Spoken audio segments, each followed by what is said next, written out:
سے پہلا فورن منسٹر جو چودھری ظفر اللہ تھا، قائد اعظم کے نماز جنازہ میں آتا ہے اور پڑھنے سے انکار کرتا ہے اور کہتا ہے کہ جس نے نماز جنازہ پڑھائی اور جس کی پڑھی گئی وہ دونوں میری نظر میں مسلمان نہیں ہیں۔ جب عذر پوچھا گیا وجہ کیا ہے تو کہتا ہے یہ دونوں مرزا قادیانی کو نبی نہیں تسلیم کرتے تھے، لہٰذا یہ مسلمان نہیں ہیں۔ اور ایسے بندے کا نام آج بھی ہم لیتے ہیں تو ہم نام کے ساتھ سر لگا دیتے ہیں۔ غلامی ہے نا ہمارے ذہنوں میں۔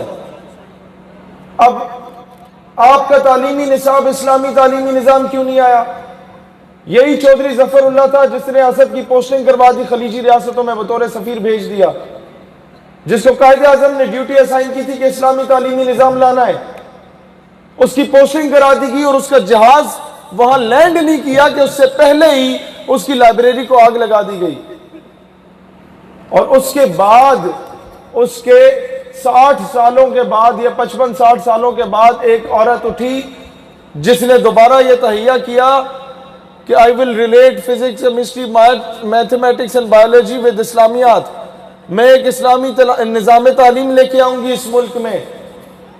اس خاتون کا نام ڈاکٹر عافیہ صدیقی ہے، اور اس خاتون کو اٹھا کے جب امریکہ لے کے جایا گیا، 17-18 سال ہو گئے ہیں، دوستان ذی وقار، امریکہ تو اسامہ بن لادن کے پیچھے ادھر آ کے مار کے چلا جاتا ہے، 3 مرتبہ آپریشن کر کے مار کے جاتا ہے۔ وہ ملا عمر مجاہد رحمت اللہ علیہ کے پیچھے یہاں پر آ کے مار کے چلا جاتا ہے۔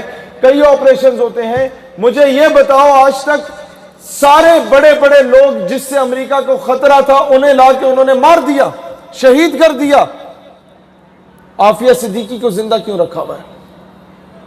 تاکہ آپ کے سامنے اسے نشان عبرت بنایا جائے کہ آج کے بعد تم جہاد کی بات کرو تو تم دہشت گرد ہو، اور نمبر 2 اگر تم مسلمانوں کو محمد بن قاسم پڑھانا شروع کر دو یا صلاح الدین ایوبی پڑھانا شروع کر دو تو اس سے پہلے 100 مرتبہ سوچو کہ تمہاری بیٹیوں کے ساتھ وہی کچھ ہوگا جو عافیہ صدیقی کے ساتھ ہوا۔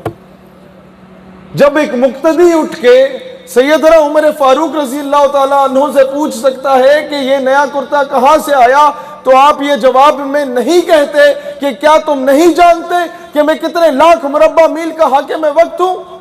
آپ پیار سے جواب دیتے، خوش ہوتے ہیں کہ کسی نے یہ پوچھا۔ تو آج ریاست مدینہ کے مقتدیوں، پوچھو نا امیر المومنین سے کہ 2 سال ہو چکے ہیں، قوم کی بیٹی ملک واپس کیوں نہیں آئی؟